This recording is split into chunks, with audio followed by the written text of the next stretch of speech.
Hi dear all, welcome to it another cooking vlog. So നമ്മളിന്ന് prepare ചെയ്യാനായിട്ട് പോകുന്നത് പാസ്തയാണ്, white sauce pasta. അപ്പം നമുക്ക് ആവശ്യമായിട്ട് വേണ്ട ഇൻഗ്രീഡിയൻസ് എന്തൊക്കെയാണെന്ന് നോക്കാം. സോ ഫസ്റ്റ് നമുക്ക് പാസ്ത വേണം. പാസ്ത നമുക്ക് ഏത് ഷേപ്പിലുള്ളത് വേണമെങ്കിലും എടുക്കാം, ഇറ്റ്സ് യുവർ ചോയ്സ്. അപ്പം എനിക്കിവിടെ കിട്ടിയിരിക്കുന്നത് പെനി പാസ്തയാണ്. അപ്പോൾ നന്നായിട്ട് ചൂടുവെള്ളത്തിൽ നമ്മൾ ഈ പാസ്ത ആദ്യമേ തന്നെ ബോയിൽ ചെയ്തെടുക്കണം. അപ്പോൾ അതിന് വേണ്ടിയിട്ട് നമ്മൾ കുറച്ച് വെള്ളം എടുക്കുക, നല്ലൊരു ക്വാണ്ടിറ്റി വെള്ളം എടുക്കുക. അപ്പോൾ അതിലേക്ക് നമ്മൾ പാസ്ത ആഡ് ചെയ്ത് ചെറിയൊരു സ്പൂൺ ഓയിലും അതോടൊപ്പം തന്നെ പാകത്തിനുള്ള ഉപ്പും ചേർത്ത് നല്ല രീതിയിൽ അത് വേവിച്ചെടുക്കുക. അപ്പോൾ നമ്മളിത് ഒരു 10 to 15 മിനിറ്റ്സ് ബോയിൽ ചെയ്ത് കഴിയുമ്പോൾ തന്നെ, ഒരു ഹൈ ഫ്ലെയിമിൽ ബോയിൽ ചെയ്ത് കഴിയുമ്പോൾ തന്നെ നമുക്കത് നന്നായി വെന്ത് കിട്ടും. നമ്മളത് സ്പൂൺ യൂസ് ചെയ്തിട്ടോ അല്ലെങ്കിൽ 1-2 പാസ്ത നമ്മൾ കയ്യിലെടുത്ത് ചെക്ക് ചെയ്ത് കഴിയുമ്പോൾ നമുക്കത് അറിയാൻ പറ്റും നന്നായിട്ടത് വെന്തിട്ടുണ്ടോ എന്ന്. അപ്പോൾ വെന്ത ശേഷം നമ്മൾ ആ ഒരു വെള്ളത്തിൽ നിന്നത് ഡ്രെയിൻ ചെയ്തെടുത്തതിന് ശേഷം നമ്മൾ അതിനെ ചെറിയൊരു പാത്രത്തിൽ, വേറൊരു സ്ട്രെയിനിങ് പാത്രത്തിലേക്ക് മാറ്റിയതിന് ശേഷം അതിലേക്ക് തണുത്ത വെള്ളം ആഡ് ചെയ്യുക, അല്ലെങ്കിൽ നോർമൽ വാട്ടർ ആഡ് ചെയ്യുക. നെക്സ്റ്റ് നമുക്കത് സൈഡിലേക്ക് മാറ്റിയ ശേഷം ഇതിനൊരു സോസ് ബേസ് പ്രിപ്പയർ ചെയ്യും. അപ്പോൾ അതിന് വേണ്ടി ആദ്യമേ നമുക്ക് വേണ്ടത് കുറച്ച് ഗാർലിക് വേണം, ദെൻ ചില്ലി ഫ്ലേക്സ് വേണം, അതോടൊപ്പം തന്നെ ക്യാരറ്റ്സ് വേണം. അപ്പോൾ ഇതെല്ലാം നല്ല ഫൈനായിട്ട് നമ്മൾ കട്ട് ചെയ്ത് ചോപ്പ് ചെയ്തെടുത്ത് ആദ്യമേ തന്നെ സൈഡിൽ വയ്ക്കും. അപ്പോൾ നമ്മളിതെല്ലാം ഒരു നെക്സ്റ്റ് സ്റ്റെപ്സ് എല്ലാം തന്നെ അത്യാവശ്യം ഫാസ്റ്റായിട്ട് നമ്മൾ ചെയ്തു പോകുന്ന സ്റ്റെപ്സാണ്.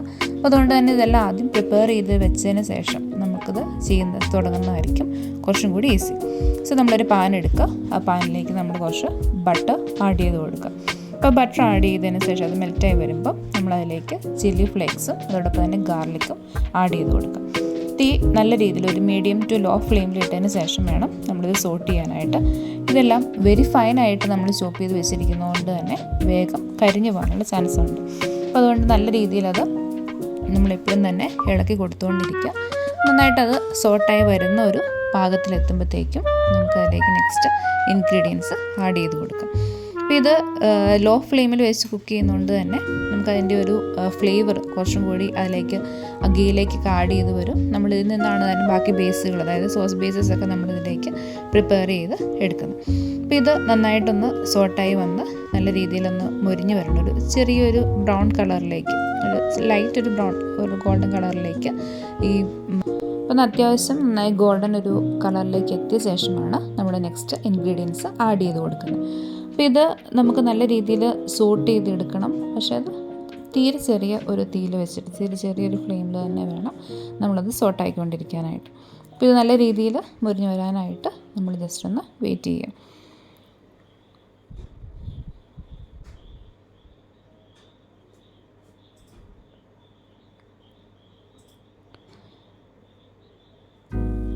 ഇതിപ്പോൾ നല്ലൊരു ഗോൾഡൻ കളറിലേക്ക് എത്തി. അപ്പോൾ നമ്മൾ നെക്സ്റ്റ് വെജിറ്റബിൾസ് ആഡ് ചെയ്യുവാണ്. വെജിറ്റബിൾസ് ആയിട്ട് നമ്മൾ എടുത്തിരിക്കുന്ന ക്യാരറ്റാണ്.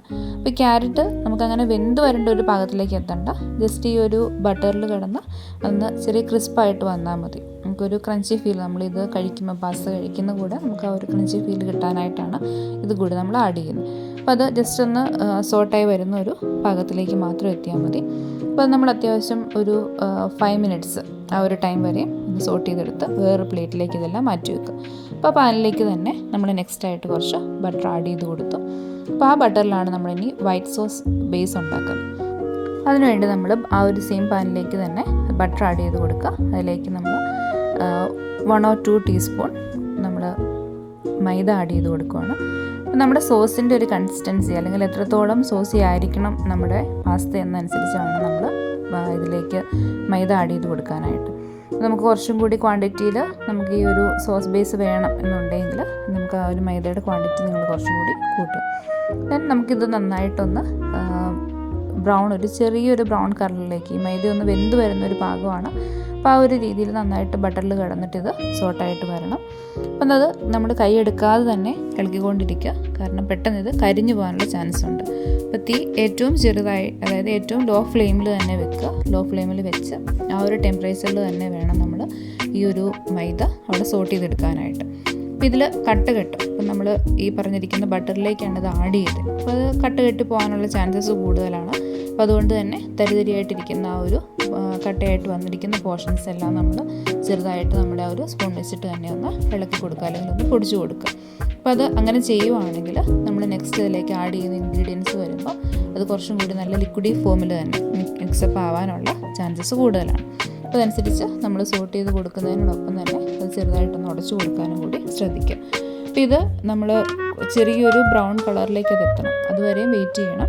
അപ്പോൾ അത്രയും നേരം നമ്മൾ നന്നായി തന്നെ ഇത് മിക്സ് ചെയ്ത് കൊടുത്തുകൊണ്ടിരിക്കുക. അങ്ങനെ ആ ഒരു മിക്സ് കറക്റ്റായിട്ട് വന്ന ഒരു ടൈമിലായിരിക്കും നമ്മൾ നെക്സ്റ്റ് ഇൻഗ്രീഡിയൻസ് അതിലേക്ക് ആഡ് ചെയ്ത് കൊടുക്കുന്നത്.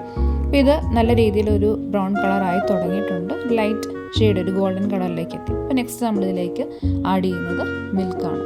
അപ്പോൾ നമുക്ക് പശുവിൻ പാലെടുക്കാം, അല്ല എന്നുണ്ടെങ്കിൽ നമുക്ക് പാൽപ്പൊടി മിക്സ് ചെയ്ത് നമ്മൾ വെള്ളത്തിൽ കലക്കിയതിന് ശേഷം ഇതിലേക്ക് ആഡ് ചെയ്ത് കൊടുക്കുക. അപ്പോൾ ഇത് നല്ല രീതിയിലൊന്ന് മിക്സ് ചെയ്ത് കൊടുക്കണം. അപ്പോൾ നമുക്ക് ഈ ഒരു പാൽ ഒഴിക്കുന്നതിനോടൊപ്പം തന്നെ നമ്മളത് ഇളക്കിയും കൂടി ആ ഒരു മൈദയിലുള്ളതിന് നമ്മൾ നന്നായിട്ടൊന്ന് മിക്സ് ചെയ്ത് കൊടുത്തുകൊണ്ടാണ് ഇത് ആഡ് ചെയ്യുന്നതെങ്കിൽ നമുക്ക് ഈ കട്ടയായിട്ടൊക്കെ വരുന്ന ആ ഒരു പോർഷൻസായിട്ട് വരുന്നത് നമുക്ക് അവോയ്ഡ് ചെയ്യാനായിട്ട് സാധിക്കും. അപ്പോൾ അങ്ങനെയല്ല എന്നുണ്ടെങ്കിൽ നമ്മളിത് നന്നായിട്ടൊന്ന് മിക്സ് ചെയ്ത് ജസ്റ്റ് ഒന്ന് തിളച്ച് വന്നതിന് ശേഷം നമ്മളതിനെ നന്നായിട്ടൊന്ന് പേസ്റ്റ് ചെയ്തെടുത്താൽ മതി. അപ്പോൾ അങ്ങനെ നമുക്ക് കട്ട കെട്ടി വന്നതുകൊണ്ട് നമ്മൾ ജസ്റ്റ് ചെറിയൊരു മിക്സിയുടെ ജാറിൽ എടുത്ത് അതിനെ 1-2 തവണയൊന്ന് പൾസ് ചെയ്തെടുക്കുക. അപ്പോൾ അത് നല്ല സ്മൂത്തായിട്ടുള്ളൊരു പേസ്റ്റായിട്ട് തന്നെ നമുക്കവിടെ കിട്ടും. അതിലേക്ക് നമ്മൾ നെക്സ്റ്റ് ആഡ് ചെയ്യുന്നത് മിക്സഡ് ഹെർബ്സാണ്. അപ്പോൾ ഇത് നമുക്ക് സൂപ്പർ മാർക്കറ്റ്സിലും അതുപോലെയുള്ള കടകളിലൊക്കെ വാങ്ങാൻ കിട്ടും. അതിൽ നിന്നൊരു 1/4 ടേബിൾ സ്പൂൺ നമ്മൾ എടുക്കുക. അതിനുശേഷം അതിലേക്ക് ആഡ് ചെയ്യുക. അതിന് കുറച്ച് പെപ്പർ പൗഡർ ആഡ് ചെയ്ത് കൊടുക്കുന്നുണ്ട്. പാകത്തിന് വേണ്ട സോൾട്ടും കൂടി ആഡ് ചെയ്യും.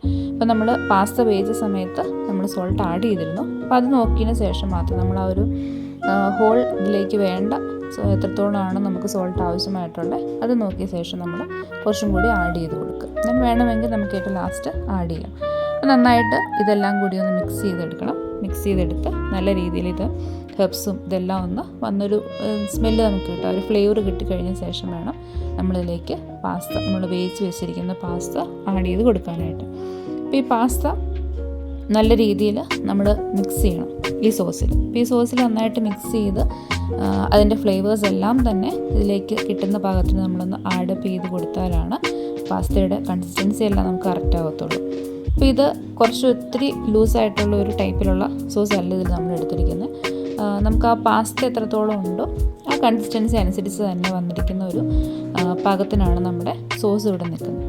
അപ്പോൾ നിങ്ങൾക്ക് വേണമെങ്കിൽ കുറച്ചും കൂടി ഇതിനെ വാട്ടറി ആക്കാം, കുറച്ചും കൂടി ഒരു ലിക്വിഡ് ഫോമിൽ വേണമെങ്കിൽ നിങ്ങൾക്ക് ആക്കിയെടുക്കാം. അപ്പോൾ അതിന് വേണ്ടി കുറച്ചും കൂടി പാൽ ആഡ് ചെയ്ത് കൊടുക്കുക, അല്ലെങ്കിൽ കുറച്ച് ചൂടുവെള്ളം ആണെങ്കിൽ നമ്മൾ ആഡ് ചെയ്ത് കൊടുത്താൽ മതി. അപ്പോൾ നിങ്ങളുടെ ഒരു ഇഷ്ടം പോലെ ആഡ് ചെയ്ത് കൊടുക്കുക. അപ്പോൾ അങ്ങനെ വേണ്ട ഈ ഒരു കൺസിസ്റ്റൻസിയാണ് നിങ്ങൾക്ക് പാകം വേണ്ടതെങ്കിൽ ഈ ഒരു കൺസിസ്റ്റൻസി തന്നെ നമ്മൾ ആഡ് ചെയ്യാം. ദെൻ നെക്സ്റ്റ് ആയിട്ട് നമ്മളതിലേക്ക് സോട്ട് ചെയ്ത് വെച്ചിരിക്കുന്ന നമ്മുടെ വെജിറ്റബിൾസ് ആഡ് ചെയ്ത് കൊടുക്കുകയാണ്. അപ്പോൾ ഈ വെജിറ്റബിൾസ് ആഡ് ചെയ്ത് കൊടുത്ത് നല്ല രീതിയിൽ അത് മിക്സപ്പ് ചെയ്ത് കൊടുത്തതിന് ശേഷം വേണം നമ്മളിത് നന്നായിട്ട് ലിഡൊക്കെ ക്ലോസ് ചെയ്ത് വെച്ചൊന്ന് സോട്ട് ചെയ്യാൻ വെക്കണം. അപ്പോൾ നമ്മൾ നല്ല രീതിയിൽ ഇത് മിക്സ് ചെയ്ത് കൊടുക്കുകയാണ്.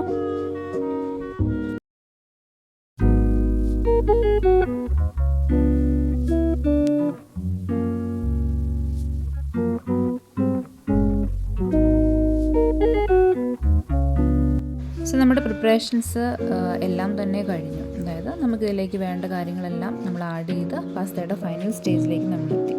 ഇനി കുറച്ചും കൂടി നമുക്കിതിനെ ഒന്ന് ഫ്ലേവർഫുൾ ആക്കണമെങ്കിൽ നമുക്കൊരു 1 ഷീറ്റ് ചീസ് കൂടി ആഡ് ചെയ്യാം. അത് വെരി ഓപ്ഷനിലാണ്. കുട്ടികൾക്ക് കൊടുക്കുന്ന സമയത്ത് നമ്മൾ ആഡ് ചെയ്ത് അവർക്ക് കുറച്ചും കൂടി ഇഷ്ടപ്പെടും. അപ്പോൾ അത് ചീസ് ആഡ് ചെയ്തതിന് ശേഷം നമ്മൾ നന്നായിട്ടൊന്ന് ലിഡ് അടച്ച് വെക്കുക. തീ നമുക്ക് ഓഫ് ചെയ്തേക്കുക, അതിലുള്ള ചൂട് മതി. അപ്പോൾ ആ ഒരു ഭാഗത്തിന് നമ്മൾ നന്നായിട്ട് ഒന്ന് ഒരു 5 to 10 മിനിറ്റ്സ് ഒന്ന് അടച്ച് വെക്കുകയാണെങ്കിൽ നന്നായിട്ടൊന്ന് മെൽറ്റായി വരും. അതിനുശേഷം ഒന്നും കൂടി ഇതൊന്ന് മിക്സപ്പ് ചെയ്ത് കൊടുക്കുക. അതായത് ആ ചീസിൻ്റെ പോർഷൻസും നല്ല രീതിയിലേക്ക് ആഡ് ചെയ്ത് വരാൻ പാകത്തിന് നമ്മൾ നന്നായിട്ടൊന്ന് മിക്സ് ചെയ്യുക. സോ ഇത്രയും കൊണ്ട് നമ്മുടെ പാസ്ത റെഡി ആയിട്ടുണ്ട്. നമ്മുടെ വൈറ്റ് സോസ് പാസ്ത എല്ലാവരുടെയും ഫേവറേറ്റ് ആണ്. ഒത്തിരി ആളുകൾ അത് പുറത്തു നിന്ന് മാത്രമാണ് കഴിച്ചിട്ടുള്ളത്. നമുക്ക് വീടുകളിൽ പ്രിപ്പയർ ചെയ്ത് കഴിച്ചിട്ടില്ലാത്തവരുമുണ്ട്. സോ ഇത് മസ്റ്റ് ട്രൈ ആണ്. നിങ്ങൾ വീട്ടിൽ ട്രൈ ചെയ്യണം. വളരെ സിമ്പിളായിട്ട് കുറച്ച് ഇൻഗ്രീഡിയൻസോട് കൂടി നമുക്കിത് പ്രിപ്പയർ ചെയ്യാം. കുട്ടികൾക്കൊക്കെ ഒരുപാട് ഇഷ്ടപ്പെടും. So try it. Thank you.